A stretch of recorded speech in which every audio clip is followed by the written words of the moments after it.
Assalamualaikum warahmatullahi wabarakatuh. Kami dari kelompok 2 akan menyampaikan materi dari unit 7, yaitu perkembangan afektif. Untuk pembahasan yang pertama akan disampaikan oleh Ima Rismaya.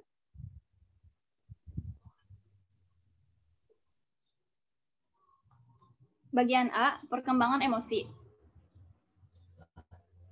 Kehidupan seseorang pada umumnya penuh dorongan dan minat untuk mencapai atau memiliki sesuatu. Seberapa banyak dorongan-dorongan dan minat-minat seseorang itu terpenuhi merupakan dasar dari pemenuhan emosionalnya. Perjalanan kehidupan tiap-tiap orang tidak selalu sama. Kehidupan mereka masing-masing berjalan menurut polanya sendiri. Seorang yang pola kehidupannya berlangsung mulus, di mana dorongan-dorongan dan keinginan-keinginan atau minatnya dapat terpenuhi atau dapat berhasil dicapai. Ia atau mereka cenderung dimiliki perkembangan emosi yang stabil dan dengan demikian dapat menikmati hidupnya. Sebaliknya, jika dorongan dan keinginan tidak berhasil dipenuhi, baik hal itu disebabkan kurangnya kemampuan atau memenuhinya atau karena kondisi lingkungan yang kurang menunjang, sangat dimungkinkan perkembangan emosionalnya mengalami gangguan. Selanjutnya akan dibacakan oleh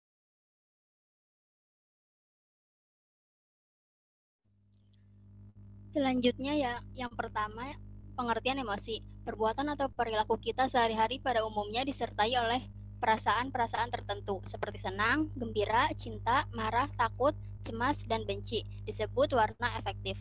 Jadi emosi adalah warna afektif yang kuat dan ditandai oleh perubahan-perubahan fisik. Pada saat terjadi emosi, seringkali terjadi perubahan-perubahan pada fisik, antara lain yang pertama, reaksi elektris pada kulit, yaitu meningkat bila terpesona. Lalu peredaran darah, yaitu berkembang cepat bila marah. Denyut jantung, yaitu bertambah cepat bila terkejut. Pernapasan, yaitu bernafas panjang bila kecewa. Pupil mata, yaitu membesar bila marah. Liur kering, yaitu megering atau takut atau tegang. Bulu roma, yaitu berdiri kalau takut. Pencernaan, yaitu mencret-mencret kalau tegang. Otot, yaitu tegang dan bergetar lalu takut. Dan komposisi darah, yaitu berubah kalau emosi. Yang kedua, karakteristik perkembangan emosi. Secara tradisional, masa remaja dianggap sebagai periode badai dan tekanan. Suatu masa di mana ketegangan emosi meninggi sebagai akibat dari perubahan fisik dan kelenjar. Meningginya emosi terutama karena anak laki-laki maupun perempuan berada di bawah tekanan sosial dan mereka menghadapi kondisi baru. Sedangkan selama masa kanak-kanak, ia kurang menghadapi kondisi baru. Mempersiapkan diri untuk menghadapi keadaan-keadaan itu. Jenis emosi yang secara normal dialami adalah cinta atau kasih sayang, gembira, amarah, takut dan cemas, cemburu, sedih, dan lain-lain. Selanjutnya akan disampaikan oleh Selinda Sarah. Yang A yaitu cinta atau kasih sayang. Faktor penting dalam kehidupan remaja adalah kapasitasnya untuk mencintai orang lain dan kebutuhannya untuk mendapatkan cinta dari orang lain. Kemampuan untuk menerima cinta sama penting dengan kemampuan untuk memberinya. Remaja membutuhkan kasih sayang di rumah yang sama banyaknya dengan apa yang mereka alami pada tahun-tahun sebelumnya. Karena alasan inilah, maka sikap menentang mereka, menyalahkan mereka secara langsung, mengolok-olok mereka merupakan tindakan yang kurang bijaksana. Tampaknya tidak ada manusia termasuk remaja yang dapat hidup bahagia dan sehat tanpa mendapatkan cinta dari orang lain. Kebutuhan untuk memberi dan menerima cinta menjadi sangat penting. Para remaja yang berontak secara terang-terangan, nakal dan mempunyai sikap permusuhan, besar kemungkinan disebabkan oleh kurangnya rasa cinta dan dicintai yang tidak disadari. Yang B yaitu gembira. Rasa gembira akan dialami apabila segala sesuatunya berlangsung dengan baik dan para remaja akan mengalami kegembiraan jika ia diterima sebagai seorang sahabat atau bila ia jatuh cinta dan cintanya itu mendapatkan sambutan atau terima oleh orang yang dicintai. Yang C yaitu kemarahan dan permusuhan. Rasa marah merupakan gejala yang penting di antara emosi-emosi maksudnya yang memainkan peranan yang menonjol dalam perkembangan kepribadian karena melalui rasa marahnya seseorang mempertajam tuntutannya dan pemilikan minat-minatnya.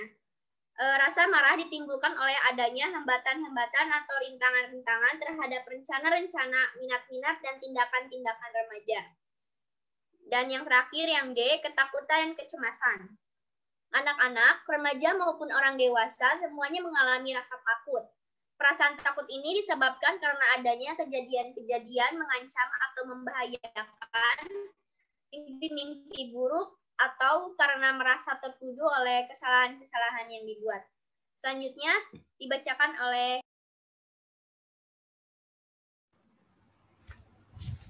poin yang ketiga setelah karakteristik perkembangan emosi, yaitu faktor-faktor yang mempengaruhi perkembangan emosi. Sejumlah penelitian tentang emosi anak menunjukkan bahwa perkembangan emosi mereka bergantung pada faktor kematangan dan faktor belajar. Menurut Harlock 1960, kematangan dan belajar terjalin erat satu sama lain dalam mempengaruhi perkembangan emosi. Reaksi emosional yang tidak muncul dalam awal kehidupan tidak berarti tidak ada, karena reaksi tersebut pasti akan muncul di kemudian hari dengan berfungsinya sistem endokrin. Kematangan dan belajar terjalin erat satu sama lain dalam mempengaruhi perkembangan emosi. Hubungan antara emosi dan tingkah laku, serta pengaruh emosi terhadap tingkah laku. Rasa takut atau marah dapat menyebabkan seseorang gemetar. Dalam ketakutan, mulut menjadi kering, cepatnya jantung berdetak atau berdenyut, derasnya aliran darah atau tekanan darah, sistem pencernaan mungkin berubah selama pemunculan emosi. Cairan pencernaan atau getah lambung terpengaruh oleh gangguan emosi. Keadaan emosi yang menyenangkan dan rileks berfungsi sebagai alat pembantu untuk mencerna, sedangkan perasaan tidak enak atau tertekan menghambat atau mengganggu pencernaan. Di antara rangsangan yang meningkatkan kegiatan kelenjar sekresi dari getah lambung adalah ketakutan yang kronis, kegembiraan yang berlebihan, kecemasan-kecemasan, dan kekhawatiran-kekhawatiran. Semua ini menyebabkan menurunnya kegiatan sistem pencernaan dan kadang-kadang menyebabkan sembelit. Satu-satunya cara yang efektif adalah menghilangkan penyebab dari ketegangan emosi. Peradangan di dalam perut atau lambung, diare, dan sembelit adalah keadaan-keadaan yang dikenal karena terjadinya hubungan dengan gangguan emosi. Radang tidak dapat disembuhkan, demikian juga diare atau sembelit apabila faktor-faktor yang menyebabkan munculnya emosi tidak dihilangkan. Keadaan emosi yang normal sangat bermanfaat bagi kesehatan. Oleh karena itu, kegembiraan yang berlebihan, ketakutan atau kecemasan, dan kemarahan hendaknya dihindari. Gangguan emosi juga dapat menjadi penyebab kesulitan berbicara.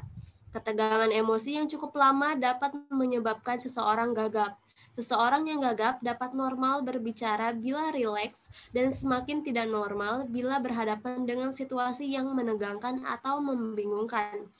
Poin yang keempat yaitu perbedaan individual dalam perkembangan emosi. Meskipun pola perkembangan emosi dapat diramalkan, tetapi terdapat perbedaan dalam segi frekuensi, intensitas, jangka waktu dari berbagai macam emosi, dan juga pemunculannya. Perbedaan ini mulai terlihat sebelum masa bayi berakhir dan semakin bertambahnya frekuensinya, serta lebih mencolok sehubungan dengan bertambahnya usia anak-anak. Perbedaan itu semakin disebabkan oleh keadaan fisik anak pada saat itu dan taraf kemampuan intelektual, dan sebagian lagi disebabkan oleh kondisi lingkungan. Poin yang kelima yaitu upaya pengembangan emosi remaja dan implikasinya dalam penyelenggaraan pendidikan. Dalam kaitannya dengan emosi remaja awal yang cenderung banyak melamun dan sulit diterka, maka satu-satunya hal yang dapat dilakukan oleh guru adalah konsisten dalam pengelolaan kelas dan memperlakukan siswa seperti orang dewasa yang penuh tanggung jawab. Guru-guru dapat membantu mereka yang bertingkah laku kasar dengan jalan mencapai keberhasilan dalam pekerjaan atau tugas-tugas sekolah sehingga mereka menjadi anak lebih tenang dan lebih mudah ditangani. Selain itu, cara yang mendasar adalah dengan mendorong mereka untuk bersaing dengan diri sendiri. Apabila ada ledakan-ledakan kemarahan, sebaiknya kita memperkecil ledakan emosi tersebut, misalnya dengan jalan tindakan yang bijaksana dan lemah lembut, mengubah pokok pembicaraan, dan memulai aktivitas baru. Jika kemarahan siswa belum juga reda, guru dapat menyerahkan kepada guru bimbingan konseling atau BK untuk menanganinya secara khusus. Masih banyak lagi sifat-sifat emosional remaja yang muncul sesuai dengan perkembangannya. Untuk itu, para guru diharapkan menangani dengan penuh kesabaran hingga lebih terarah kepada hal-hal yang positif. Selanjutnya akan disampaikan oleh Dadang Sutisna.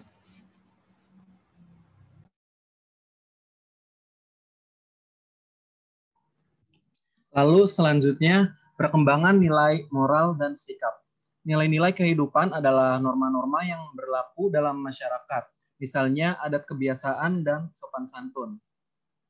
Sopan santun, adat, dan kebiasaan, serta nilai-nilai yang terkandung dalam Pancasila adalah nilai-nilai hidup yang menjadi pegangan seseorang dalam kedudukannya sebagai warga negara Indonesia dalam hubungan hidupnya dengan negara serta dengan sesama warga negara. Nilai-nilai yang terkandung dalam Pancasila yang termasuk dalam sila kemanusiaan yang adil dan beradab, yaitu ada antara lain yang pertama, mengakui persamaan derajat, persamaan hak, dan persamaan kewajiban antar sesama manusia. Yang kedua, mengembangkan tenggang rasa. Dan yang terakhir, tidak semena-mena terhadap orang lain, berani membela kebenaran dan keadilan sebagainya. Moral adalah ajaran tentang baik buruk perbuatan dan kelakuan, akhlak, kewajiban, dan sebagainya. Dalam moral diatur segala perbuatan yang dinilai baik dan perlu dilakukan, dan suatu perbuatan yang dinilai tidak baik dan perlu dihindari. Moral berkaitan dengan kemampuan untuk membedakan antara perbuatan yang benar dan salah. Dengan demikian, moral merupakan kendali dalam bertingkah laku. Dalam kaitannya dengan pengalaman nilai-nilai hidup. Maka moral merupakan kontrol dalam bersikap dan bertingkah laku sesuai dengan nilai-nilai hidup yang dimaksud. Nilai-nilai kehidupan sebagai norma dalam masyarakat senantiasa menyangkut persoalan antara lain baik dan buruk, jadi berkaitan dengan moral. Dalam hal ini, aliran psikoanalisis tidak membedakan antara moral, norma, dan nilai. Semua konsep itu menurut Freud menyatu dalam konsepnya tentang superego. Superego sendiri dalam teori Freud merupakan bagian dari jiwa yang berfungsi untuk mengendalikan tingkah laku ego sehingga tidak bertentangan dengan masyarakat. Sedangkan menurut Gerung, sikap secara umum diartikan sebagai kesediaan bereaksi individu terhadap suatu hal. Sikap berkaitan dengan motif dan mendasari tingkah laku seseorang. Dapat diramalkan tingkah laku apa yang dapat terjadi dan akan diperbuat jika telah diketahui sikapnya. Sikap belum merupakan sesuatu tindakan atau aktivitas, akan tetapi berupa kecenderungan. Jadi, sikap merupakan kesiapan untuk bereaksi terhadap objek di lingkungan tertentu sebagai suatu penghayatan terhadap objek tersebut. Dengan demikian, keterkaitan antara nilai, norma, sikap, dan tingkah laku akan tampak dalam pengamalan nilai-nilai. Dengan kata lain, nilai-nilai perlu dikenal terlebih dahulu, kemudian dihayati dan didorong oleh moral baru akan terbentuk sikap tertentu terhadap nilai-nilai tersebut dan pada akhirnya terwujud tingkah laku sesuai dengan nilai-nilai yang dimaksud. Perwujudan nilai, moral, dan sikap tidak terjadi dengan sendiri, tetapi melalui suatu proses. Tidak semua individu mencapai tingkat perkembangan moral seperti yang diharapkan sehingga kita dihadapkan dengan masalah pembinaan. Adapun upaya-upaya yang dapat dilakukan dalam mengembangkan nilai, moral, dan sikap remaja di antaranya, yang pertama, menciptakan komunikasi. Dalam komunikasi didahului dengan pemberian informasi tentang nilai-nilai dan moral. Anak tidak pasif mendengarkan dari orang dewasa bagaimana seseorang harus bertingkah laku sesuai dengan norma dan nilai-nilai moral. Tetapi anak harus dirangsang supaya lebih aktif. Hendaknya ada upaya untuk mengikut sertakan remaja dalam beberapa pembicaraan dan dalam pengambilan keputusan keluarga. Sedangkan dalam kelompok sebaya, remaja turut serta secara aktif dalam tanggung jawab dan penentuan maupun keputusan kelompok. Yang terakhir, menciptakan iklim lingkungan yang serasi. Seseorang yang mempelajari nilai hidup tertentu dan moral kemudian berhasil memiliki sikap dan tingkah laku sebagai pencerminan nilai-nilai hidup itu umumnya adalah seseorang yang hidup dalam lingkungan yang secara positif, jujur, dan konsekuen, senantiasa mendukung bentuk tingkah laku yang merupakan pencerminan nilai-nilai hidup tersebut. Ini berarti antara lain bahwa usaha pengembangan tingkah laku nilai hidup tidak hanya merupakan pendekatan-pendekatan intelektual semata-mata, tetapi juga mengutamakan adanya lingkungan yang kondusif di mana faktor-faktor lingkungan itu sendiri merupakan penjelmaan yang konkret dari nilai-nilai hidup tersebut. Nilai-nilai keagamaan perlu mendapatkan perhatian karena agama juga mengajarkan tingkah laku yang baik.